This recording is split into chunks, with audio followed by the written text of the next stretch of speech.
नमस्कार, मी मिनल माळी मडवी. न्यूज मराठी 24/7 च्या बातम्या गावाकडच्या मध्ये आपल्या सगळ्यांचे स्वागत. पाहूया गावाकडील काही महत्त्वाच्या बातम्या. छत्रपती संभाजीनगर इथं वारकरी साहित्य परिषदेची राज्यस्तरीय बैठक मोठ्या उत्साहात पार पडली. या बैठकीत राज्यभरातील वारकरी संप्रदायातील संत, साहित्यप्रेमी, कीर्तनकार, प्रवचनकार आणि समाज प्रबोधन करणारे कार्यकर्ते मोठ्या संख्येने उपस्थित होते. या कार्यक्रमाला प्रमुख अतिथी म्हणून उपस्थित राहिलेले जिल्ह्याचे पालकमंत्री संजय शिरसाट यांनी आपल्या भाषणातून वारकरी परंपरेचा भावार्थ उलगडला. त्यांच्या भाषणात भावपूर्ण कीर्तनाची छटा होती.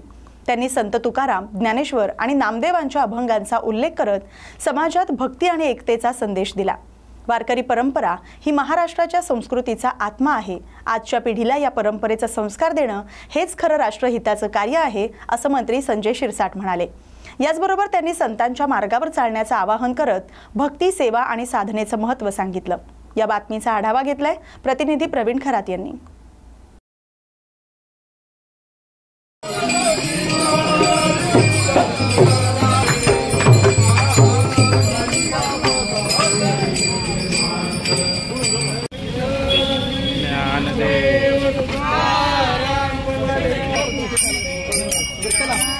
शिवणीकर तात्या कार्याध्यक्ष वारकरी साहित्य परिषद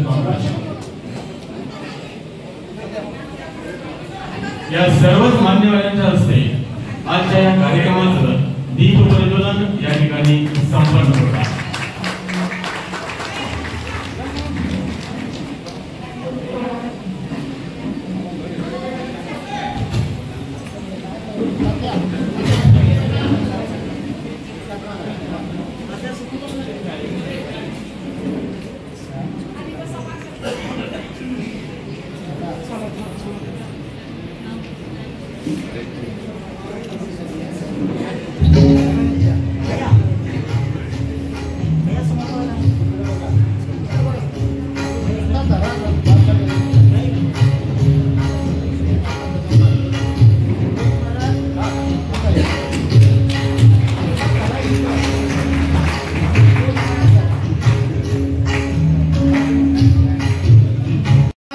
साहित्य प्रतिष्ठापना होण्याचा उद्देश काकाजींनी त्यांचं नाव विठ्ठल आहे आणि विठ्ठलाच्या अंतःकरणामध्ये भगवंताचं जगद्गुरु तुकोबाराय, ज्ञानोबा तुकोबाराय यांचा वारसा घेऊन मुक्ताबाई हरिपाठ त्यांनी गावोगाव समाजामध्ये पोहोचावं. कारण महिला एका काळामध्ये परतंत्र होत्या, परंतु जनाबाई, मुक्ताबाई ही काकाजीचा मला संकल्प आला आणि काकाजींनी सांगितलं हे संकल्प हरिपाठाचा कारभार, एवढे मोठे कारखाने, एवढा मोठा व्याप असताना राजकीय क्षेत्रातला, परंतु त्यांना छंद, कोणता न कोणता मात्र छंद लागतो. विठ्ठल नामाचा नामचिंतन गोडी नगोडी पद्धतीने जीवनामध्ये एक आवड निर्माण झाली, एक प्रेम निर्माण झालं आणि संप्रदाय तळागाळापर्यंत पोहोचावं, साहित्य संतांत पोहोचावं. हे आईवले स्वरूप लाविले द्वारी आणि त्याचा वेणू गेला गगनावरी. मोगरा फुलला, मोगरा फुलला, फुले विचिताची भरकडी अशी आला. एवढा मोठा जो समाज संभाजी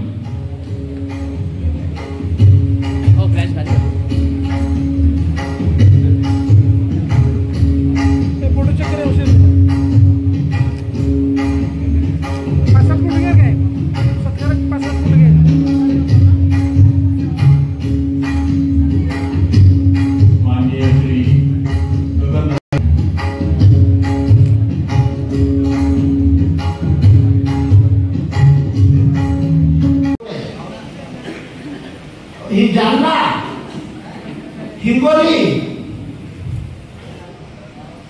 बीड, लातूर,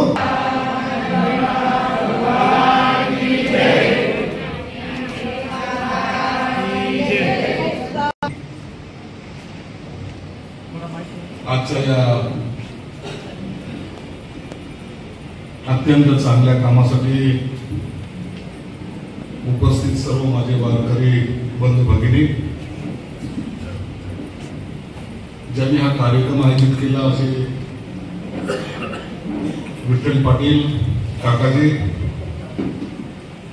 माधव महाराज, व्यासपीठावरील सर्व मान्यवर, सर्व बंधू, सर्व भगिनी,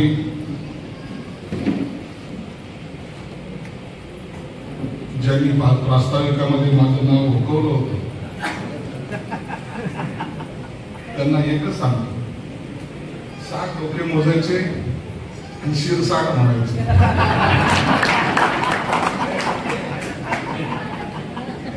किती सोपं नाव आहे. 1 2 3 करायचं, 60 जिथं होती तिथं थांबायचं. किती मोजले? शिरसाट. आता नाव सर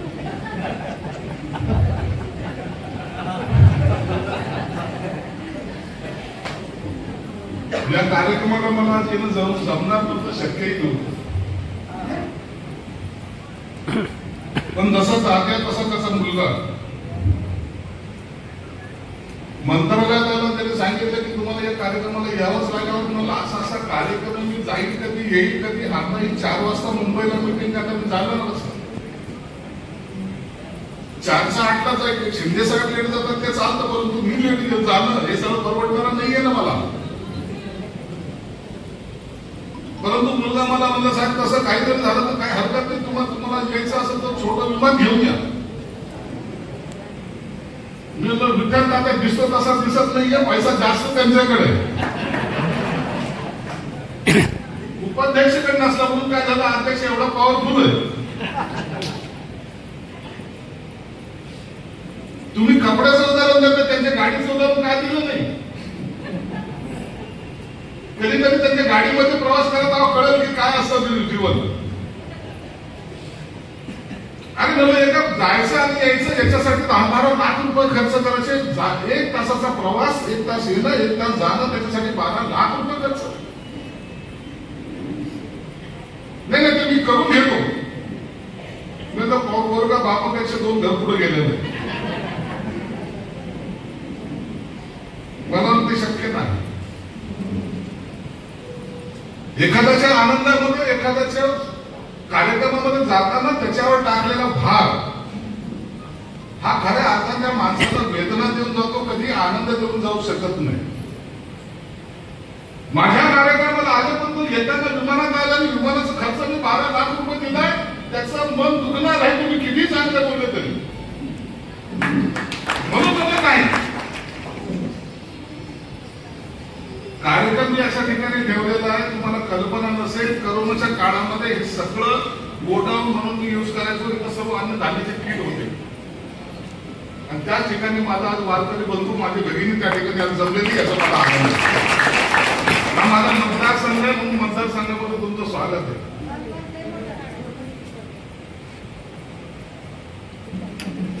तात्याने भाषणाची सुरुवात केली. तात्या भाषणाची सुरुवात करताना तुम्ही काय बोलत होते ते माझ्या लक्षात येत नव्हतं. या माणसाने माझं या ठिकाणी येऊन माझं राजकीय कधीतरी पाहणारा, तुम्हाला चालताना कोणतरी पाहणारा आहे, तुम्ही बोलताना ते कोणतरी ऐकणार आहे. असा एकमेव जन्म असा आहे की ज्याचं तुम्ही बोलल्यानंतर त्याचे प्रतिबिंब समाजामध्ये जातात. तुमचं चांगलं कर्म असेल किंवा वाईट कर्म असेल की हे तुमच्या बोलण्यावर किंवा तुमच्या वागण्यावर ठरतं. मला वाटतं हेच खरं आपल्याला जीवन. दुसरं जगामध्ये कोणता प्राणी आहे, कोणता आहे ज्याचं रडलेलं माणसाला कळतं. परंतु असं नसतं. जीवनाच्या अंताला आल्यानंतर आपल्याला कळतं की आपण आयुष्यामध्ये नेमकं काय केलं, काय घडवलं. आता नाही कळणार. मी अनेक लोकांना जेव्हा पाहतो उतारावळ्यात, त्या टायमाला सांगतात की मी जे काही केलं तर त्याच्यामध्ये चांगलं किती वाईट केलं याचा सगळा बेरीज तो माणूस त्यावेळेला करतो. त्याच वेळेला त्याला कळतं. ज्या मुलाला मी हाताच्या फळासारखं जपलं परंतु तो बायको घेऊन कसा पळून गेला, त्याचं दुःख त्या टायमाला तो पाहत असतो. अरे काय हे पाप केलं, यापेक्षा विठ्ठलाचं नाम स्मरण जर करून बसतो असतो तर हे वेळ नसतो. सांगत नाही. काही लोक इतके काही असतात ना, त्यांना असं वाटतं की माझं कुटुंब याच्यापेक्षा जगामध्ये दुसरं काहीच नाहीये.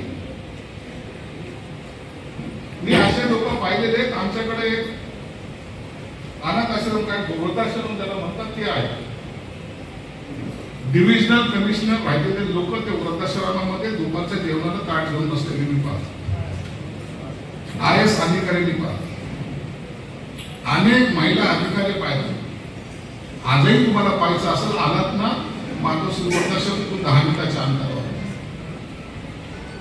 जीवन कसं जगायचं तर त्याची सुरुवात तुम्हाला त्यांना पाहिल्यानंतर करता सुद्धा येईल.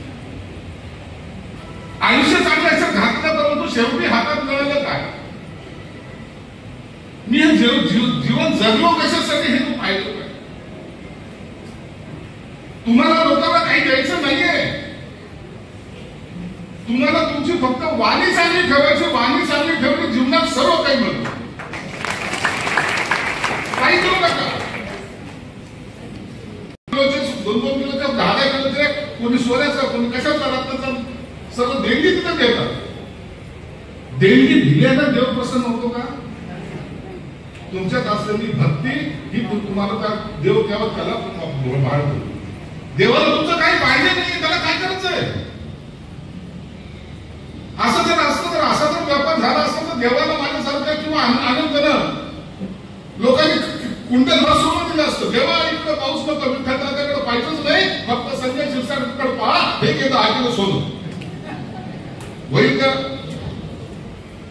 अरे मूर्ती तीच आहे, तिची नजर तीच आहे. कधीतरी त्या मूर्तीकडे पाहताना एक सेकंद 1 मिनिट त्या मूर्तीच्या डोळ्यामध्ये पहा. तो विठ्ठल तुमच्याशी बोलताना तुम्हाला सांगतो. परंतु आपल्याला चप्पल पायांची कोणी घेऊन गेलं तर काय करायचं? विठ्ठल तर उद्याही भेटत. त्याचं नामस्मरण कधीही करता येईल. पण गेल्याच महिन्यात घेतली चप्पल जर मंदिराच्या समोर चोरीला गेली तर घरी गेल्यानंतर पुन्हा बायको ऑर्डर. एक विचार आपल्या डोक्यात नसतो. विठ्ठल पाटील एक लक्षात घ्या. मी आज कार्यशाळेला आलो, मी पाहिलं विठ्ठल पाटील मला ह्या स्टेजवरच्या काही लोकांचं ओळख करून देतो. याचं नाव आमचं, त्याचं नाव ढमकं मला एकच नाव लक्षात नाही राहिलं. जे सत्य ते सत्य नाही ना, त्या लोकांचं नाव माझ्या लक्षात. परंतु सांगताना त्यांच्या किती पिढ्या काम करतात हे त्यांनी आवर्जून सांगितलं. यांची 4थी पिढी, यांची 7वी पिढी, यांची 8वी पिढी. माझ्यासारखा राजकारणी फक्त पहिल्यांदा पाहतात की जातीचा जाती या हा कोणत्या जातीचा, तो कोणत्या जातीचा, तो कोणत्या जातीचा, आणि त्याच्या जातीचा वापर आपल्या पक्षासाठी कसा होईल म्हणून त्याची केलेली असलेली ती व्यूहरचना असते. तुम्हाला वाटतं आम्हाला ते जवळ करतात. अरे तुम्हाला कोण जवळ करतात? आम्ही जवळ करतो ते आमच्या कारणासाठी. हे सध्या शिक्षक साहेब असं खांद्यावर हात ठेवला ना, बापरे विचारूच नका. तो फोटो त्याच्या घरात आयुष्यभर. अरे तुला मूर्ख बनवलं रे,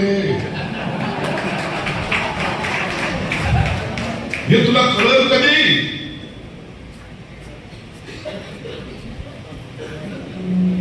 हे तुला कळलं कधी? उघडपणे सांगतो, राजकारणातला जबाबदार मंत्री म्हणून सुद्धा हे करायला एकच माहिती हरिनामाचा जय जय हरी संपला विषय त्याचा. असलेला त्याचा शरीराचा पांढरा शर्ट असतो, त्याला किती घालून किती मार्केट होतं त्याची कधीतरी कॉलर तरी पाहत तुम्ही. कॉलरवर असलेला तो मळ कधीतरी पहा. परंतु तोंडातलं नामस्मरण विठ्ठलासाठी खाली पडू देत नाही. तो जय विठ्ठल. गेलेल्या माणसाचा आदर करताना मला आश्चर्य या गोष्टीचं वाटतं. आमच्याकडे कार्यकर्ता आनंद त्यांनी जर पाय पडायला नाही ना आमचा, आणि ठीक आहे याला जास्तच मदत देऊ सर्व्हिस केला तो आपण थोडं, म्हणजे आमचा पाय पडला नाही. तर आम्ही कोण आहे? त्यांच्या जीवावर मोठे झालेले लोक. ज्यांच्या जीवावर आपण मोठे होतो त्यांच्याबद्दल आमची भावना काय? त्यांनी येऊन आमच्या पाया पडावं. हा कमाल्या वगैरे राजकारण नाही तर त्याचा पत्ता तुमच्यात तसं काही नाही ना.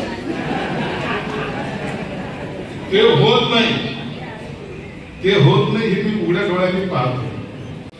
दुसऱ्या दिवशी त्या दिवशीच्या क्षणाला मी फोन केला, सांगितलं सिंचन विभागाच्या इकडचे नवीन पात्र फोन करा, त्यांचा गाड यांच्या शेतात टाका. जाणारा जीव वाचला, विधवा होणारी मावळी वाचली, एक कुटुंब हे सगळं उद्ध्वस्त. आणि वारकरी संप्रदायाचं आता हे काम तुमचं आहे. तुम्ही हे समजू नका. तुमच्या किती गट आणि किती तट, ते काय दोन दोन काय म्हणले, दोन गट दोन तट काय काय म्हणलं तुम्हाला माहित नाही. ही तर आपली संस्कृती. जो कोण दोघं जण भांडत नाही तो पण आपल्याला भांडण्यासारखं वाटलं नाही तर आपल्याला जेवण जाते. हे तर संसदच आहे. फक्त एक लक्षात ठेवा बाळगत, तुम्ही कीर्तन करता ना, कीर्तन सत्यानंतर अनेक मावळे येऊन तुमच्या पाया पडतात. तुम्हाला ते काय मानतात? तुम्हाला तुकाराम मानतात, तुमच्यात विठ्ठल पाहतात, तुमच्यात संत पाहतात, तुमच्यात भगवंत पाहतात.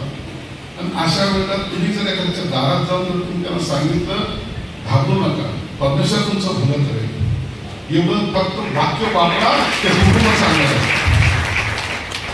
म्हणून हे सगळं सांगायचं तात्पर्य काय, हे तुमच्यामध्ये असलेली शक्ती आता लोकांपर्यंत गेली पाहिजे. राजकारण बाकी सगळं राजकारण हे सगळं सोडून द्या. माझ्या आयुष्यामध्ये घेऊन मी ते आता स्वयंपाचा प्रसंग माझ्या आयुष्यामध्ये कोरल्या गेला नाही. इतक्या वर्ष 42 वर्ष राजकारणात असलेल्या माणूस परंतु एक प्रसंगाने माझं मन हेदवलं का नाही, मला ती आठवण झाली का नाही. मग जर असं एखादं चांगलं काम जर तुमच्या हातून झालं ना तर मला वाटतं किती वाऱ्या गेल्या त्याच्यापेक्षा ही वारी सगळ्यात तुम्ही तुमची बांधा. शुभेच्छा देतो तुम्हाला. भेटणार करा, दुसरं तर काही बोलू शकत नाही. परंतु मला एक आनंद या गोष्टीचा होतो की हा एक असा आगळा वेगळा समाज आहे जो समाज देतो. तुमच्याकडे काही नाही हे नाही, तुमच्या वाचनामधून जे तुम्ही देता ते खऱ्या अर्थानं समाज प्रबोधन ज्याला आपण म्हणतो ते अनेकाचं आयुष्य चांगलं करतं. म्हणून तुम्हाला या ठिकाणी नमस्कार करतो आणि माझ्या वादाला विराम देतो. धन्यवाद. जय हिंद, जय महाराष्ट्र. राष्ट्रमाता जिजाऊ साहेबांच्या जन्मभूमी असलेल्या ऐतिहासिक सिंदखेड राजा शहराचा विकास आजही ठप्प अवस्थेत आहे, असा गंभीर आरोप शेतकरी नेते दिलीप चौधरी यांनी केलाय. सरकार आणि स्थानिक लोकप्रतिनिधी फक्त आश्वासनांची पेरणी करत आहेत, मात्र प्रत्यक्षात विकासासाठी कोणतीही ठोस पावलं उचलली जात नाहीत, अशी टीकाही त्यांनी केली. जर दिवाळीपूर्वी शेतकऱ्यांना योग्य ती मदत मिळाली नाही तर एकाही आमदाराला रस्त्यावर फिरू देणार नाही, असा इशाराही त्यांनी दिलाय. या बातमीचा आढावा घेतलाय प्रतिनिधी बालाजी सोसे यांनी. आपण आज सिंदखेड राजा नगरीमध्ये आज आपण आहात. सिंदखेड राजा तालुक्यामध्ये गेल्या अनेक दिवसापासून या ठिकाणी चर्चा आहे की या ठिकाणी शहराचा विकास झाला नाही व सिंदखेड राजा नगराध्यक्षपदाचे या ठिकाणी उमेदवार इच्छुक उमेदवार व आता नुकत्याच काही दिवसावर इलेक्शन येऊन ठेवलं. या सर्व पार्श्वभूमीवर आपल्यासाठी बोलण्यासाठी आपल्यासोबत शेतकरी नेते व तथा शिवसेना नेते शिवसेना उद्धव बाळासाहेब ठाकरे या पक्षाचे दिलीप भाऊ चौधरी आपल्यासोबत आहे. आपण त्यांच्याशी या ठिकाणी काही प्रश्न आपण त्यांच्याशी या ठिकाणी बोलणार आहे. भाऊ, आमचं सर्वप्रथम तुम्हाला असं म्हणणं आहे की सिंदखेड राजा शहराचा विकास झाला नाही असं या ठिकाणी दबत्या आवाजामध्ये चर्चा आहे, त्यावर आपली प्रतिक्रिया काय नेमकी? कोणत्याही गावचा स्थानिक विकास हा स्थानिक लोकप्रतिनिधीवर अवलंबून असतो. कोणता आमदार, खासदार, मंत्री, मुख्यमंत्री हा आपल्या गावचा विकास करू शकत नाही. हा स्थानिक पातळीवरील लोकप्रतिनिधीच आपल्या गावचा विकास करू शकतात. जसं पाटोदा, राळेगण सिद्धी, ठेकेवाडी, हिवरे बाजार या ठिकाणी तिथल्या स्थानिक लोकप्रतिनिधींनी विकास केला. प्रामाणिकपणे आणि निस्वार्थीपणे जर विकास केला तर निश्चित होतो. तसं मला तरी वाटतं सिंदखेड राजामध्ये खास लोकप्रतिनिधींनी पुढाकार घेतला नाही, त्यामुळे सिंदखेड राजाचा विकास या ठिकाणी झाला असं वाटत नाही. काय विकास झाला नाही नेमका? तुम्ही विकास झाला नाही नेमके ते सांगू राहिले, पण नेमका झाला काय? विकास झाला नाही काय? सिंदखेडच्या अडचणी काय नेमक्या? सिंदखेड राजामध्ये सर्वात महत्त्वाचा शहरी विकास झाला नाही. इथं पाण्याची सुविधा नाही, लाईटची सुविधा नाही, शैक्षणिक सुविधा नाही. शैक्षणिक सुविधाचं तर बाजारीकरण झालेलं आहे. या ठिकाणी शहराचा विकास होण्यासाठी शिक्षणाचा दर्जा सुधारणं गरजेचं आहे. शिक्षणाचा दर्जा जर सुधारला तर या ठिकाणी बाहेरगावचे विद्यार्थीसुद्धा येऊन शिकतील. परंतु या ठिकाणची शिक्षणाची परिस्थिती अशी आहे की इथं खूप मोठ्या प्रमाणात व्यापार चालतो, कॉफी चालतात. त्यामुळे या ठिकाणी पहिल्या वर्गापासून 12व्या वर्गापर्यंत जो विद्यार्थी शिकतो तो नुसता पुढं चालत राहतो आणि त्याच्या आईवडिलांचं नुकसान होतं. जर या ठिकाणी बाजारीकरण कॉफीचं बंद झालं तर तो मुलगा लवकर निर्णय घेईन, त्याचे आईवडील लवकर निर्णय घेईन. 5व्या वर्गात, 6व्या वर्गात, 7व्या वर्गात तो आपल्या कामाची दिशा बदलेल आणि कुठंतरी त्याला लवकरच तो स्वतःच्या काम चांगल्या पद्धतीने करेन. आणि निश्चितच या ठिकाणी कॉफी बंद होणं हे खूप गरजेचं आहे. आणि सर्वात प्रथम मी गावाला सोबत घेऊन विश्वासात घेऊन या भविष्यामध्ये कॉफी शिक्षण क्षेत्रात डिजिटल शिक्षण क्षेत्र करू. आणि या ठिकाणी डिजिटल शिक्षण क्षेत्र जर केलं तर शहरातील रोजगारसुद्धा वाढेल, रोजगारांना मिळेल, नवीन विद्यार्थी या ठिकाणी येतील. गावाच्या बाहेर जे शिक्षणासाठी मुलं जातात ते सुद्धा या ठिकाणून जाणार नाही, गावचा पैसा गावातच राहील. मी तुम्हाला एक आता या विषयात एक प्रश्न असा विचारतो की पहिल्यांदाच तुम्हाला हा प्रश्न मला तरी वाटतं विचारला जात आहे की असं आम्ही दबत्या आवाजामध्ये असं ऐकलं की बा शिंदखेडराजा नगराध्यक्षपदासाठी तुम्ही चर्चेत तुमचं नाव आहे. यावर तुमची प्रतिक्रिया काय आणि तुम्ही खरंच इलेक्शन लढणार आहे का नगराध्यक्षपदाचं? तुमची भूमिका काय आणि भूमिका असून तुम्ही नगराध्यक्षपदाच्या भूमिकांमध्ये तुम्ही रिंगणात उतरणार आहे, त्यानंतर तुमचं पुढील शहरासाठी तुमचा विकास कसा असणार हे मी तुम्हाला शॉर्टमध्ये आम्हाला सांगतो. सर्वात महत्त्वाचा मुद्दा म्हणजे या शहराचा विकास होणेसुद्धा गरजेचं आहे. त्यासाठी शेती विकास, शहरी विकास, शैक्षणिक विकास, ऐतिहासिक विकास या विकासाचा मुद्द्याचा पुढाकार घेऊन सिंदखेडराजातील दारिद्र्य, आर्थिक विषमता दूर करून सिंदखेडराजा हे ऐतिहासिक गाव आहे आणि आदर्श गाव निर्माण झालं पाहिजे हा माझा उद्देश आहे. आणि गेल्या त्यासाठी 3 वर्षापासून मी सातत्यानं काम करत आहे. आणि निश्चितच तुम्ही आमच्या प्रश्नाला बगल देऊ नका. तुम्ही इलेक्शन लढणार आहे का नेमकं नगराध्यक्ष? बिलकुल 100% इलेक्शन लढणार यासाठी की गावचा विकास जर करायचा असेल तर काहीतरी आपल्या हाती सत्ता पाहिजे, त्याच्याशिवाय आपण गावचा विकास करू शकत नाही. मी आतापर्यंत गावासाठी खूप काही केलेलं आहे पण तू नाही पुरू शकत. त्यामुळं गावच्या विकासासाठी सत्ता असणे हे सुद्धा महत्त्वाचं आहे. म्हणून त्यासाठी मी निश्चितच नगराध्यक्षपदाची निवडणूक लढेल. अपक्ष का पक्ष? मी पक्षावरच लढणार आहे. एखाद्या वेळेस पक्षानं जर त्या ठिकाणी धोका निर्माण केलास तर जनतेला सोबत घेऊन, जनतेला विश्वासात घेऊन त्यांच्यासोबत चर्चा करून पुढचा निर्णय घेईल. हे आपल्यासोबत शेतकरी नेते तथा शिवसेना नेते दिलीप भाऊ चौधरी होते. यांनी स्पष्ट या ठिकाणी सांगितलं की जर मला पक्षानं जर धोका दिलाच तर मी जनतेच्या सोबत राहणार आहे आणि जनतेने जर ठरवलं तर मी नक्कीच या ठिकाणी अपक्ष म्हणून या ठिकाणी ते लढणार असल्याचे या ठिकाणी त्यांनी घोषित केलं. मी बालाजी जोसे, सिंदखेडराजा तालुका प्रतिनिधी, न्यूज 24 बुलढाणा.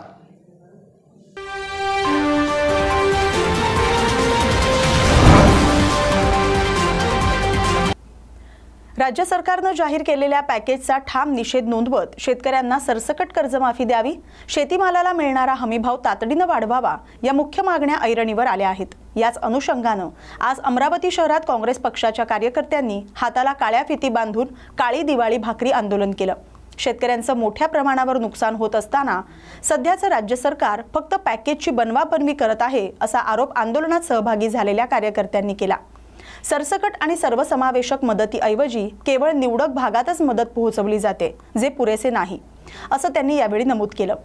संपूर्ण अमरावती जिल्ह्यात गंभीर दुष्काळाची परिस्थिती निर्माण झाली, म्हणूनच सर्व जिल्ह्याला दुष्काळग्रस्त जाहीर करावं अशी मागणी आंदोलनकर्त्यांनी केली. तातडीनं दुष्काळाची मदत आणि दिलासा न दिल्यास आंदोलन अधिक तीव्र करण्यात येईल असा इशारा आंदोलनकर्त्यांकडून देण्यात आलाय. या बातमीचा आढावा घेतलाय प्रतिनिधी सोमेश्वर जेवडे यांनी. पूर्ण महाराष्ट्रात जे पावसानं थैमान घातलेलं आहे, मग कुठं अतिवृष्टी, कुठं सततचा पाऊस, यामुळे शेतकऱ्यांचं जे काही नुकसान झालं संपूर्ण महाराष्ट्रातच, ते आज दुष्काळ निर्माण व्हावं असं झालं. त्या निमित्तानं शेतकऱ्यांचे जे काही शासनाचे जे काही पोकळ घोषणा आहेत, त्यांचं जे पॅकेज आहे ते अतिशय थोडं आहे, त्याचप्रमाणे फसवंसुद्धा आहे. घोषणाच्या नावावर शेतकऱ्यांची इथं फसवणूक होत आहे. दिवाळीच्या अगोदर सर्व शेतकऱ्यांना पैसे मिळतील असं सांगितलं जाते, परंतु आज जर पाहिलं जे अमरावती जिल्ह्यात सुद्धा जर विचार केला तर 14 तालुक्यापैकी फक्त 6 तालुक्यांना त्यांनी पॅकेज दिलं, तेही त्यामध्ये जे काही मंडळ आहेत त्या मंडळनुसार पॅकेज दिलं. म्हणून शेतकऱ्यांची दिवाळी खूप अडचणीची चालली आहे. आज कंट्रोलमध्ये सुद्धा शेतकऱ्यांना गहू मिळत नाही, तिथंही ज्वारी मिळते आहे. म्हणून त्याचा निषेध म्हणून जिल्ह्याच्या माजी पालकमंत्री आदरणीय यशोमतीताई ठाकूर, जिल्हा काँग्रेस कमिटीचे अध्यक्ष बबलू देशमुख, वीरेंद्र जगताप यांच्या नेतृत्वात आज संपूर्ण जिल्हाभर काँग्रेसचं हे काळी दिवाळी म्हणून बेसन भाकर खाऊन त्याचा निषेध आज करत आहोत। इथे अमरावती तालुका काँग्रेस कमिटीच्या वतीनं हे आंदोलन आहे। त्या आंदोलनात सर्व शेतकरी सहभागी झालेत, म्हणून ही काळी दिवाळी सरकारचा निषेध म्हणून काळी दिवाळी आम्ही आज इथं साजरी करत आहोत।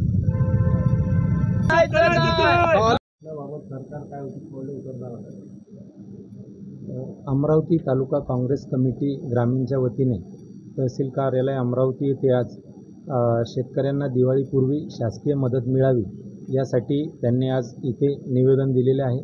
सदर निवेदनाच्या अनुषंगाने त्यांनी जो काही निवेदनात मागणी केल्याप्रमाणे ओला दुष्काळ जाहीर करावा, तसेच इतर मागण्या ज्या आहेत त्यांच्या की सोयाबीनचा प्रति हेक्टरी उत्पन्न खर्च, त्याच्यापासून होणारे उत्पन्न आणि तो त्यांनी इथे त्या निवेदनामध्ये त्यांनी सांगितलेलं आहे।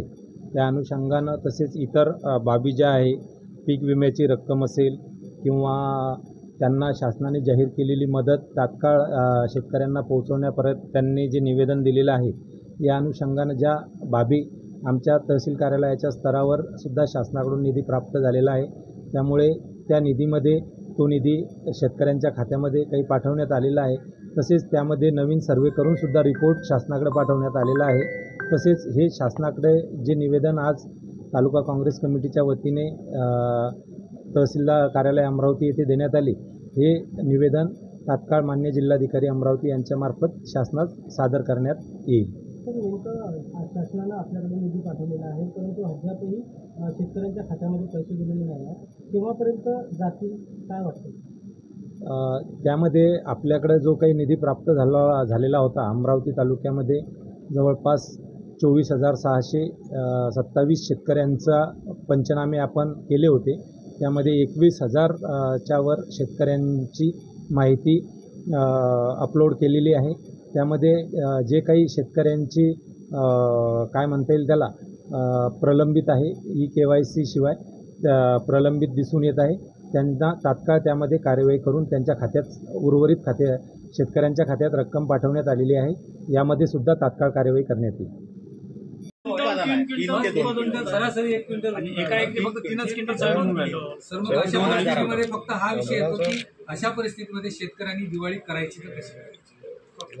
आम्ही या निवेदनाच्या माध्यमातून 3 सर आम्ही मागण्या हे केलेल्या आहेत की सरकारने म्हटलं की ओला दुष्काळ आपल्याला टेक्निकली जाहीर करता येत नाही, मात्र ओला दुष्काळाच्या संदर्भानं ज्या काही सवलती असतील त्या सवलती आपण देता येऊ शकेल, ज्याच्यामध्ये महाविद्यालयीन आणि शालेय शुल्क माफ असेल। पुन्हा ज्या शेतकऱ्यांनी गृहकर्ज घेतलेले आहे त्या गृहकर्जांचे हप्ते सुद्धा त्यांना भरता येत नाहीत, म्हणून बँका जसं शेतकऱ्यांना कर्जासाठी तगादा लावत होते तसे EMI नावाचा सुद्धा प्रकार जो आहे तो सुद्धा महाभयंकर झालेला आहे। सोबतच ज्या शेतकऱ्यांच्या घरचे शेताचे तर मीटर वेगळे, घरच्या मीटरचे सुद्धा थकबाकी झालेली आहे आणि 14 तारखेपासून महावितरण प्रत्येकांचे जे थकबाकी असेल ती थकबाकी जिथे असेल तिथे कनेक्शन कट करते आहे। आमची मागणी अशी आहे की महावितरणला सरकारच्या वतीनं निर्देश दिले गेले पाहिजेत की कोणीही या दिवाळीच्या काळामध्ये शेतकऱ्याच्या घरची फक्त थकीत बिल असल्यामुळं त्याची दिवाळी काळी होऊ नये, या असे निवेदनासह आमचे सन्माननीय नेतृत्व आदरणीय खासदार साहेब यांच्या नेतृत्वात आम्ही या ठिकाणी आपल्यापर्यंत आहे। संपूर्ण महाराष्ट्राची अतिवृष्टी झाली, त्या अतिवृष्टीमुळे दुष्काळ परिस्थिती निर्माण झाली। सरकारनं पॅकेज जाहीर केलं, परंतु ते अतिशय तोडगा आहे। त्यातही आपले समजा अमरावती जिल्ह्याचा जर विचार केला तर 8च तालुके घेतले, त्या 6 तालुके घेतले, 6 तालुक्यातही तुमचे मंडळ घेतले, म्हणून ही घोषणा आणि पॅकेज यामध्ये तफावत आहे। त्या निमित्तानं ते शेतकऱ्यांना दिशाभूल होत आहे आणि कंट्रोलात सुद्धा आपण पाहलो त्यावेळेस लोक म्हणजे कंट्रोलात सरकार गहू पाठवत होतात, सणासुदीच्या दिवसात साखर पाठवत होती, तेल पाठवत होतं, आता डाळ होती, पण आता सरकारनं ज्वारी पाठवली। म्हणजे धोरण काय आहे? की आम्ही चटणी भाकर खाऊन आम्ही दिवाळी साजरी करावी, म्हणून पूर्ण जिल्ह्यात तर आम्ही काळी दिवाळी साजरी करत आहोत. अमरावती तालुक्याच्या वतीनं त्यांचे सर्व सहकारी सभापती सर्व जे काही मंडळी आहेत त्यांच्या आज आम्ही काळी दिवाळी सुखानं खाल्ली, म्हणजे त्याच्यात आनंद होता. पण आमच्या भावना त्या सरकारपर्यंत आपण पोहोचवलो आहे ते या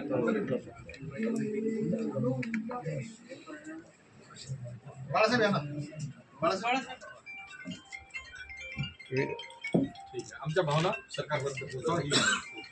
पण सोयाबीनचा लेखाजोखा या ठिकाणी आपण सगळ्या शेतकऱ्यांच्या पुढे शेतकऱ्यांच्याच कुंडून आपण ह्या सगळ्या गोष्टी हे करणार आहोत. या ठिकाणी शेतकरी सुद्धा आहेत, कृषी उत्पन्न बाजार समितीचे संचालक सभापती हे सुद्धा आहेत.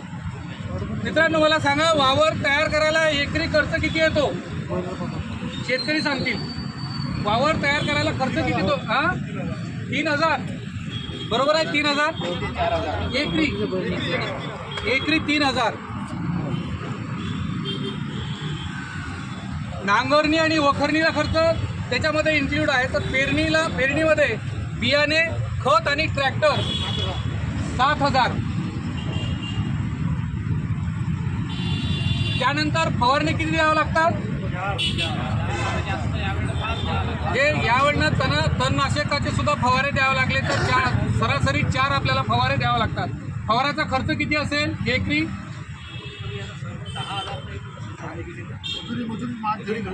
मजुरी धरून 10,000 रुपये.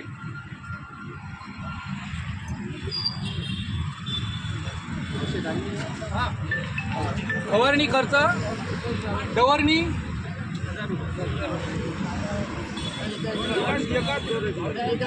एका एकर.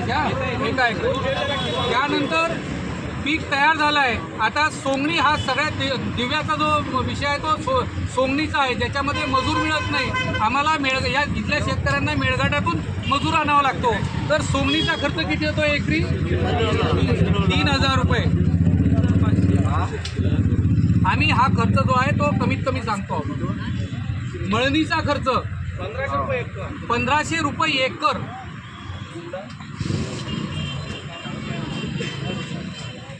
आणि हा समजा सगळा जो खर्च आहे तो खर्च झाला उत्पादन तयार करण्यापर्यंत. उत्पादन तयार झाल्यानंतर तो बाजार समितीपर्यंत पोहोचण्याचा एकरी किती आहे? तो किती? 300 रुपये क्विंटल. आता 300 रुपये क्विंटल यांनी म्हटलेलं आहे, कारण एकरामध्ये किती क्विंटल येणार आहे याच्याबद्दल शाश्वती राहिलेली नाही आहे. तर आपण त्याचा कमीत कमी 2, आता आमच्या इकडे जो ॲव्हरेज बसून राहिला आहे तो किती बसून राहिला एकरी? 2 ते 3चाच ॲव्हरेज बसून राहिलेला आहे. जर आपण 300चा जरी विचार केला किती टाकू तर 600 रुपये. आता हा खर्च समजा जर आपण पाहिला तर खर्च बघा किती होतोय. 6 5 11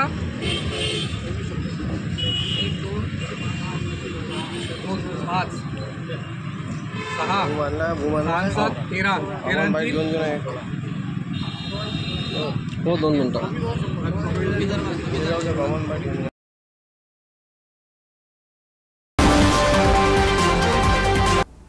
स्थानिक स्वराज्य संस्थांच्या निवडणुकीच्या तारखा केव्हाही जाहीर होऊ शकतात. या अनुषंगाने सर्व इच्छुक उमेदवारांचे भेटीगाठीचे सत्र सुरू झालेत. सिंदखेड राजा तालुक्यातील दुसरबीड जिल्हा परिषद सर्कल AC राखीव ठेवलं असून त्या सर्कलमध्ये उमेदवार देण्यासाठी मातंग समाजाची महत्त्वपूर्ण बैठक गीतांजली मंगल कार्यालय इथं पार पडली. या बैठकीत उमेदवार देण्यासाठी सर्वांनी आपले विचार मांडले. यामध्ये सर्वांचं एकमत होऊन सर्व AC राखीव जागेवर मातंग समाजाचा सर्वानुमते उमेदवार देऊन त्यांना विजय मिळवून देण्यासाठी प्रयत्न करण्याचा निर्णय झाला. या बैठकीत मोठ्या संख्येने मातंग समाज उपस्थित होता. या बातमीचा आढावा घेतलाय प्रतिनिधी रघुनाथ आघाव यांनी.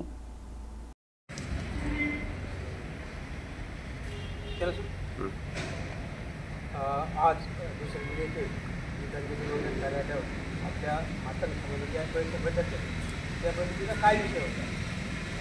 नमस्कार. सर्वप्रथम जय महाराष्ट्र, जय लंगी, जय अन्नभाऊ. मी जय भीम. मी प्राध्यापक साबळे, राहणार दुसरबीड. गेल्या अनेक दशकांपासून आपल्या बुलढाणा जिल्ह्यामध्ये स्थानिक स्वराज्य संस्थेच्या निवडणुकीच्या माध्यमातून आमच्या मातंग समाजाला अद्यापपर्यंत कधीच उमेदवारी मिळाली नाही. आमच्या मातंग समाजाचा जिल्हा परिषद सदस्य म्हणून कोणी जिल्हा परिषदमध्ये ज्याला मिनी मंत्रालय म्हटलं जाते असा त्या ठिकाणी तिथे कधी पोहोचला नाही. आणि म्हणून या अनुषंगानं दुसरबीड नगरीमध्ये आमच्या दुसरबीड सर्कलचं जे आरक्षण आहे ते SC महिलासाठी सुटलं. त्याचबरोबर पंचायत समिती सोनोसी हे सुद्धा SC साठी सुटलं आहे.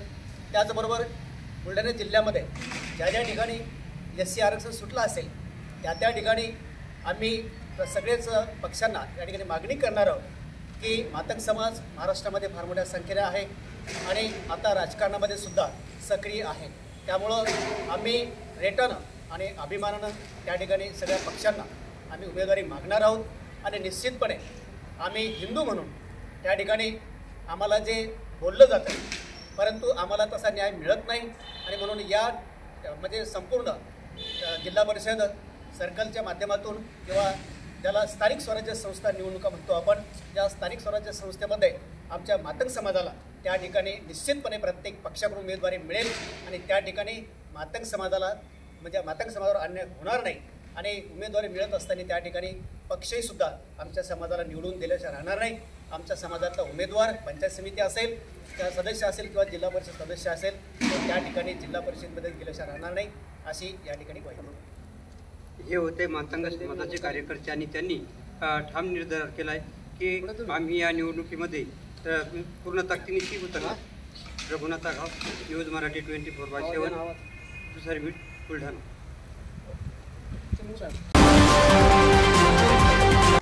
अतिवृष्टी आणि पूरपरिस्थितीमुळे नांदेड जिल्ह्यातील शेतकऱ्यांचं आतोनात नुकसान झालंय. या नुकसानग्रस्त शेतकऱ्यांच्या विविध मागण्यांसाठी क्रांतिकारी शेतकरी संघटनेच्या वतीनं रविकांत तुपकर यांच्या नेतृत्वाखाली आज नांदेडच्या जिल्हाधिकारी कार्यालयावर आक्रोश मोर्चा काढण्यात आला. जुना मोढा येथून या मोर्चाची सुरुवात करण्यात आली. जोरदार घोषणाबाजी करत हा मोर्चा जिल्हाधिकारी कार्यालयावर धडकला. ओला दुष्काळ जाहीर करून सरसकट शेतकऱ्यांची संपूर्ण कर्जमाफी करावी, हेक्टरी 50,000 रुपयांची आर्थिक मदत करावी, ऊस उत्पादक शेतकऱ्यांचे 15 रुपये कपात करण्याचा शासन निर्णय तातडीनं रद्द करावा यासह इतर महत्त्वाच्या मागण्यांसाठी हा मोर्चा काढण्यात आला. आंदोलनकर्त्यांनी ही माहिती दिली आहे. या बातमीचा आढावा घेतलाय प्रतिनिधी मोहम्मद रफिक यांनी. नाही, शेतकऱ्यांच्या मनामध्ये प्रचंड असंतोष आहे. उन्हा दुष्काळामुळे सोयाबीनचं कापसाचं पीक हातातून गेलेलं आहे, जमिनी खरडून गेलेल्या आहेत, जनावरं वाहून गेलेले आहेत. अशा परिस्थितीमध्ये सरकारनं केलेली मदत अत्यंत तोकडी आहे. सरकारनं 100% नुकसान भरपाई आम्हाला दिली पाहिजे, जी आम्हाला शेतकऱ्यांची मागणी आहे. सरकार जर आम्हाला कर्जमुक्ती देणार नसेल, सोयाबीन कापसाला भाव देणार नसेल, भाव फरक देणार नसेल, ऊसाची एक रकमी व्यापारीला 200 रुपये देणार नसेल, या सरकारच्या उरावर बसून सरकारला त्यांची जागा दाखवल्याशिवाय आम्ही शेतकरी स्वस्त बसणार नाही. या भूमिकेतून आज आम्ही रस्त्यावर उतरलेलो आहे. नाही, नेपाळमध्ये जसं लोकांचा असंतोष बाहेर पडला आणि प्रचंड राग लोकांनी व्यक्त करून मंत्र्यांना तुडू हाणलं, तसं जर महाराष्ट्रातल्या शेतकऱ्यांनी एखाद्या मंत्र्याला हाणलं तर नवल वाटू देऊ नका. एवढा असंतोष लोकांच्या मनामध्ये आजच्या घडीला महाराष्ट्रामध्ये आहे.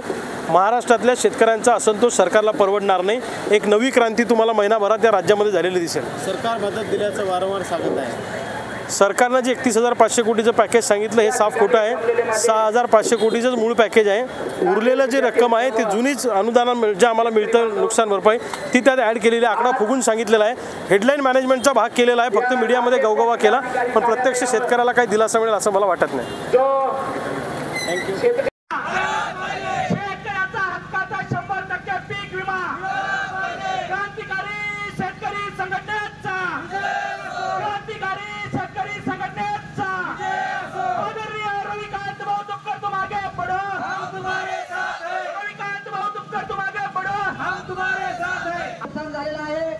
परंतु या सरकारने शेतकऱ्यांना तुटपुंजी मदत जाहीर करून शेतकऱ्यांची फसवणूक केलेली आहे.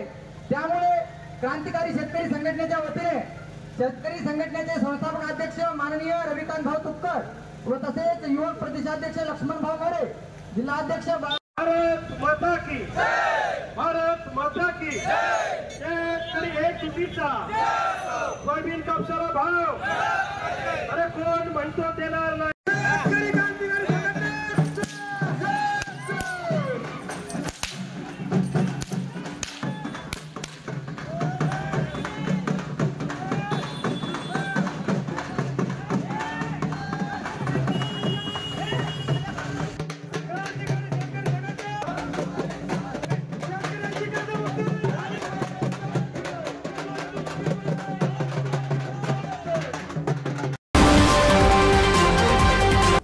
पुणे महानगरपालिकेच्या उद्यान विभागातर्फे छत्रपती संभाजी महाराज उद्यानामध्ये किल्ले स्पर्धा आणि प्रदर्शनाचं आयोजन करण्यात आले। प्रदर्शन आज दुपारी 4 वाजल्यापासून नागरिकांसाठी खुलं झालं असून पुढील 8 ते 10 दिवस ते पाहता येणार आहे। या प्रदर्शनात जल, भुईकोट, डोंगरी अशा अनेक किल्ल्यांच्या हुबेहूब प्रतिकृती पाहायला मिळतील। यंदा या उपक्रमाचं 31वे वर्ष साजरं केलं जाते। शहरीकरणामुळे मुलांना दिवाळीत किल्ले बनवण्यासाठी जागा मिळत नाही, मात्र या उपक्रमामुळे मुलांना इतिहासाबद्दल आवड निर्माण होईल आणि मुलांच्या कलागुणांना सादरीकरणाची संधी मिळणार आहे। बोलणार का रे तुम्ही?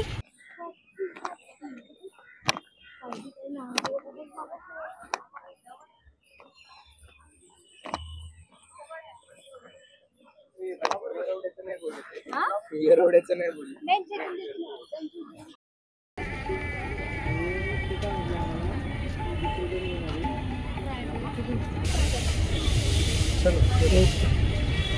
ते किती वाजता असणार आहे समारंभ वगैरे? मला पण मी पण जाणार विचारणार आहे।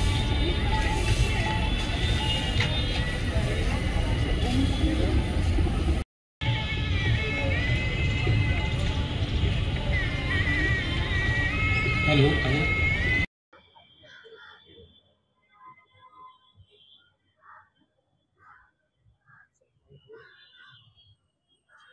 कारण की सगळ्यात पहिलं तर महत्त्वाचं असं आहे की राजगडच का? कारण की राजगडावरती शिवरायांचं 25 वर्ष वास्तव्य होतं। अनेक ऐतिहासिक महत्त्वाच्या घटनांचा राजगड हा साक्षीदार आहे आणि राजगडच का बनवावं? कारण की स्वराज्याची पहिली राजधानी ती आहे आणि माझं पहिलंच वर्ष इथलं हे की म्हणजे माझे मित्र इथे बनवत आहेत। ज्या ग्रुपमध्ये मी सध्या हा किल्ला बनवला आहे तिथे बऱ्याच वर्षांपासून हे किल्ले बनवत आहेत, पण माझा पहिलाच किल्ला असल्यामुळे स्वराज्याची पहिली राजधानी बनवावी असं माझ्या मनात एक म्हणजे अपेक्षा होती की तीच बनवावी, त्यामुळे तोच बनवला आहे। आणि राजगडाबद्दल विशेष असं सांगायचं झालं तर राजगडातली सगळ्यात महत्त्वाची घटना अशी आहे की ज्या वेळेस सईबाईंचा मृत्यू होतो त्यातून शिवराय स्वतःला सावरतात आणि अफजल खानाला मारण्यासाठी प्रतापगडाकडे निघतात आणि त्यानंतर आग्र्यावरून सुटून ज्यावेळेस राजे पुन्हा पुण्यात येतात त्यावेळेस सगळ्यात पहिल्यांदा त्यांची आणि आऊसाहेबांची भेट ही राजगडावर होते आणि अशा अनेक घटनांचा साक्षीदार हा किल्ला आहे। आणि किल्ले का बनवायचे? कारण की तुम्ही जर का पाहिले तर इथं जवळपास 35 ते 40 किल्ले आहेत एवढ्या भागात आणि प्रत्येक किल्ला हा स्वतः लहान लहान मुलांनी बनवला। प्रत्येक ग्रुपमध्ये लहान मुलं आहेत, असा एकही किल्ला दिसणार नाही की ज्यात लहान मुलांनी हातभार नाही लावला। आता हे का? कारण की तुम्ही पाहिलं तो मुलगा आता मगापासून प्रत्येक मावळे रचतोय करतो, ऐकत नाहीये। का ऐकत नाहीये? त्याचं कारण आहे की त्याला माहित नाही इकडे काय चाललंय काय नाही। त्याला फक्त काय पाहिजे की हा हे मावळा इथं दिसला पाहिजे, त्याला तो जसं सजवतो त्याच्या डोळ्यात जसं दिसलं पाहिजे तसं दिसलं पाहिजे, तो तिथेच पाहिजे, त्याच बुरुजावर पाहिजे। तो विचारतोय की हे इथंच का, तिथंच का? त्याला मी प्रत्येक गोष्ट सांगतोय आणि ह्या सांगण्यातून मला वाटतं की पुस्तकातून जेवढं वाचून तो शिकला नसेल ना तेवढे असे काही किल्ले पाहता पाहता तो अभ्यासून झालाय। 35 किल्ले पाहता पाहता तो कधीच फिरणार नाही 35 किल्ले एवढ्या वयात। म्हणजे आता जर का त्याचं पाहिलं तर नाही का, म्हणजे बाकीची बरीच लहान मुलं आहेत की जे फिरतात किल्ले वगैरे, पण ह्याने कधीच 35 किल्ले पाहिले नसते, त्याने एका झटक्यात पाहिले आणि प्रत्येक किल्ल्याचं मी त्याला सांगत चाललोय की हे असंच का, हे तसंच का, आणि तोही मला विचारत चाललाय। लहान मुलांच्या या किल्ले स्पर्धेमुळे गोडी वाढते किल्ल्यांसंदर्भात? हो वाढते आणि न माहित असणाऱ्या गोष्टी कळतात ना। आता राजगड तो गेलाय पण त्याला माहित नाही, पण मी त्याला सांगतोय की हे बघ इथे पद्मावती आहे, तर पद्मावती कोण, हा बुरुज इथेच का, नेमकं घटना कुठल्या घडल्या, आणि त्याला ते पुस्तकातून कळणार होतं का एवढं डीप मध्ये? नाही, पण त्याला ते प्रतिकृती डोळ्यांसमोर आहेत, मी त्याला हात करून दाखवतो की बाबा इथे तिथे ते, त्यामुळे त्याला कळतंय ना। त्यामुळे किल्ला आणि किल्ला बनवलाच पाहिजे। शिवराय ज्यावेळेस लहान होते त्यावेळेस ते किल्ले बनवायचे असा उल्लेख एका कागदपत्रात आहे आणि जर तीच परंपरा आपल्या मुलांना आपण शिकवली लहान लहान, आता आमच्या लहानपणी आम्ही बनवले म्हणून आम्हाला माहिती की माती कशी लावायची, काय लावायचंय। एखाद्या नवीन माणसाला बोलवलं की दगड कसा जोडायचा त्याला काय कळणार आहे? त्यामुळे लहानपणीच हे सवयी लागल्या पाहिजेत। मग लहान मुलांना घ्यायचं हाताखाली, किल्ले बनवायचे, आपले इतिहास सांगायचा आणि त्यांनाही समजून सांगायचं की बाबा का बनवायचे आणि किती दिवस बनवायचे। तर मी तर म्हणतो जोपर्यंत शक्य आहे तोपर्यंत बनवायचे, अगदी आपण थकलो ना तरी ते बनवायचे। किल्ले बनवायचे, पुढच्या पिढीकडे सोपवायचे, त्याने पुढच्या पिढीकडे सोपवलं पाहिजे। तू किल्ल्यांबद्दल तुझ्या बोलण्यामधून किल्ल्याबद्दलची प्रेम आपुलकी दिसतीये। तू किती किल्ल्यांवर जाऊन आलाय? जवळपास 10 किल्ल्यांवर जाऊन आलोय आणि दुर्दैवाने राजगडच राहिलाय, बाकी रायगड सिंहगड असे सगळे झाले। राजगड बनवण्याचं कारण असं आहे की आता राजगड बनवला, आता पाहिला की तो लक्षात येईल की कुठे काय केलं, की काय चुकलं, कुठे काय झालं, आणि हे याच गोष्टींमधून कळणार ना। चालेल, धन्यवाद।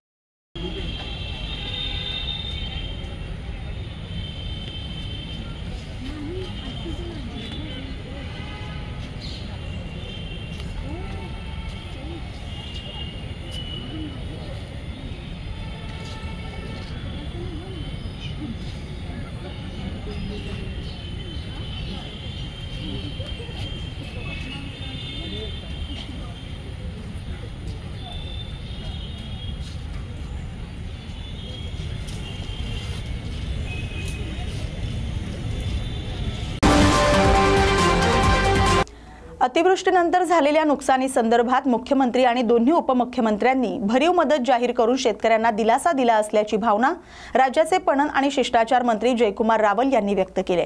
त्याचबरोबर राज्यात इतर ठिकाणी ती मदत पोहोचण्यास देखील सुरुवात झाली।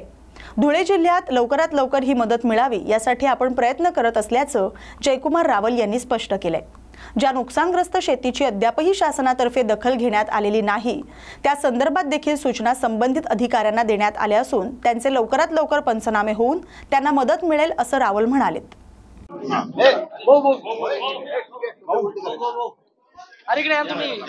31,000 कोटींचा निधी जाहीर केला आहे आणि विरोधकांकडून आता याच्यात वाढ करावीची मागणी केली जात आहे।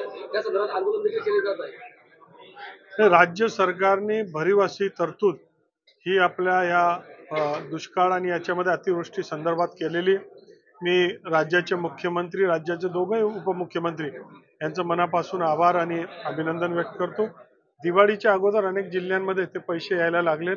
धुळे जिल्ह्यामध्ये सुद्धा ते पैसे वेळेत यावे याच्या संदर्भात आम्ही प्रयत्न करतो। काही लोक याच्यामधनं या जे पंचनामे होते त्याच्यामधनं काही लोक जे राहून गेलेत त्या संदर्भातल्या प्रस्तावाची माहिती घेऊन त्यावर सुद्धा आम्ही कारवाई करतो। काही कृषी उत्पन्न बाजारात ते आपण पांजऱ्यातनं फीड करतो। पांजरामधून 43 धुळे जिल्ह्यातले त्याच्यात मागील वर्षी 87% पाणी साठवतात, या वर्षी 91%। म्हणजे त्याच्यातही आपल्याला नाही म्हणजे एकूण आता पाणी साठायचं हे सांगितलं मी ओव्हरऑल। आता जे जिल्हा परिषद ग्रामीण पाणी पुरवठा हे करावं, सुरुवात करावं आणि त्यानंतर महानगरपालिका आणि CO साहेब यांनी पण त्यासोबत जो पाऊस पडलेला आपल्याकडे त्या पावसामध्ये ते जे पाणी साठा आता वेगळ्या वेगळ्या धरणांमध्ये जलाशयामध्ये आहे त्यांचं वर्षभराचं पुढच्या जुलै अंतपर्यंत, कारण आता पावसाचं लहरीपणा आहे सगळं, तर पुढच्या जुलैपर्यंत पाण्याचं नियोजन आपल्याकडे असलं पाहिजे आणि त्यावर पुढच्या जुलैला सुद्धा कमी अधिक काय झालं तर आपल्याकडे कंटिंजन्सी प्लॅन म्हणजे इमर्जन्सी प्लॅन असलं पाहिजे। विशेषतः महानगरपालिकेचं पहिलं आता पाण्याचं काय नियोजन आहे सांगा।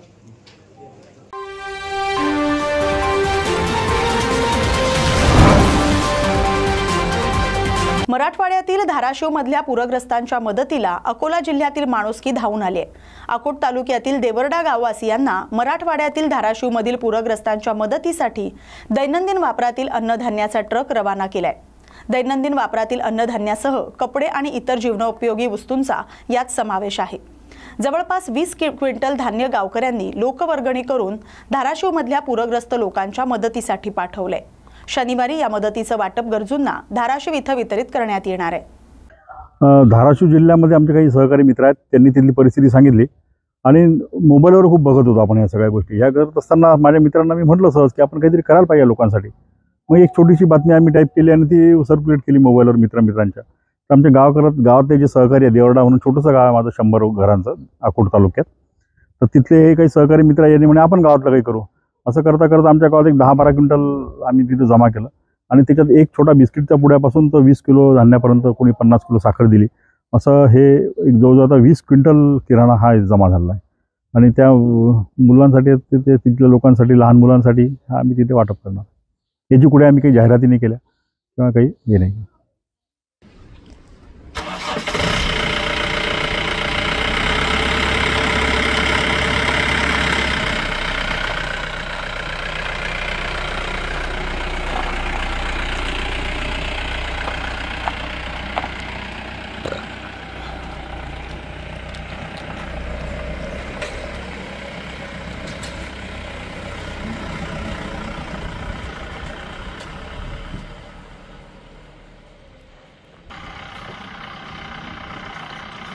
वाटप करतानाचा व्हिडिओ टाकतो।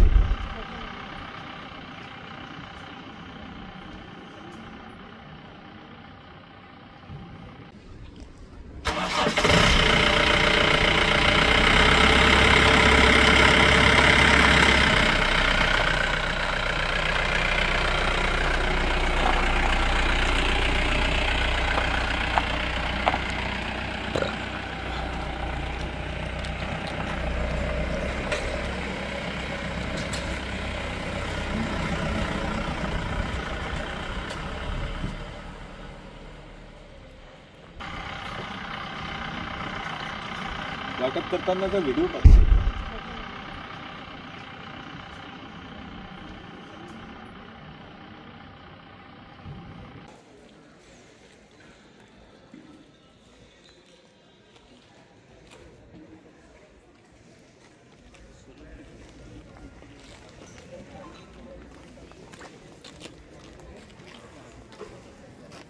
हे जे गाव आहे की आमचं हे एकदम छोटं गाव, 100-125 घरांचं गाव. सर्व चालू ते 4 AC आहे, 100 काय आहे,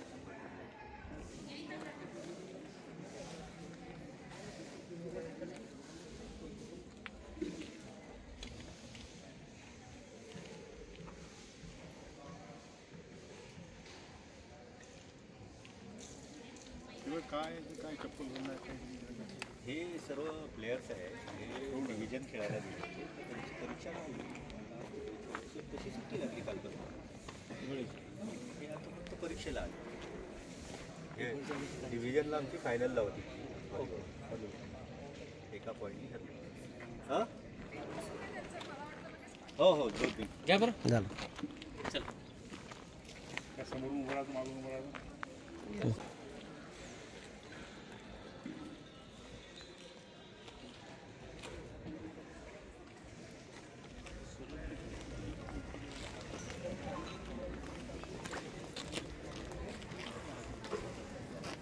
हे जे गाव आहे की आमचं हे एकदम छोटं गाव, 100-125 घरांचं गाव. सर्व चालू ते 4 AC आहे, 100 काय आहे,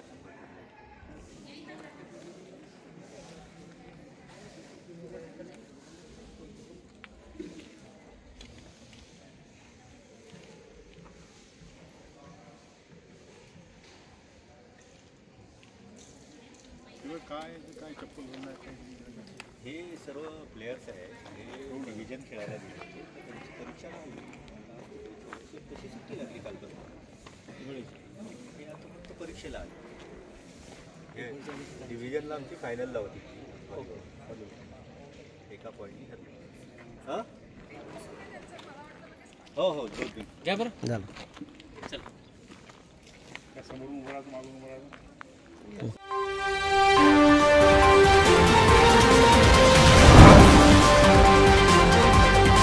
बीडमध्ये आज ओबीसी महाएल्गार मेळाव्याचं आयोजन करण्यात आलंय. याच मेळाव्यासाठी ओबीसी बांधव जल्लोष करत मोठ्या संख्येनं आल्याचं पाहायला मिळतंय. बीड शहरातील छत्रपती संभाजी महाराज क्रीडांगणावर हा मेळावा आयोजित करण्यात आलाय.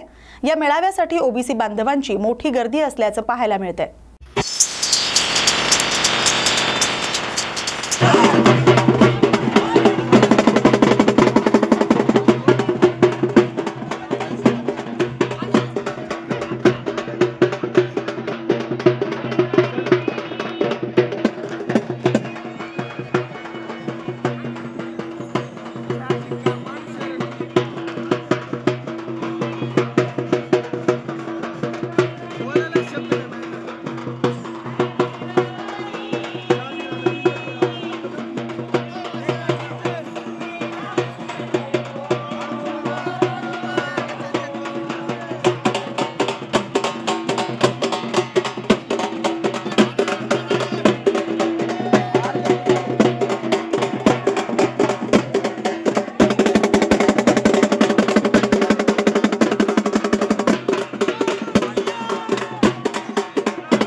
या बातमीसह बातम्या गावाकडच्या मध्ये आता एवढंच. अशाच गावाकडील महत्त्वाच्या बातम्यांसाठी पाहत रहा न्यूज मराठी 24/7. नवा भारत नवा विचार.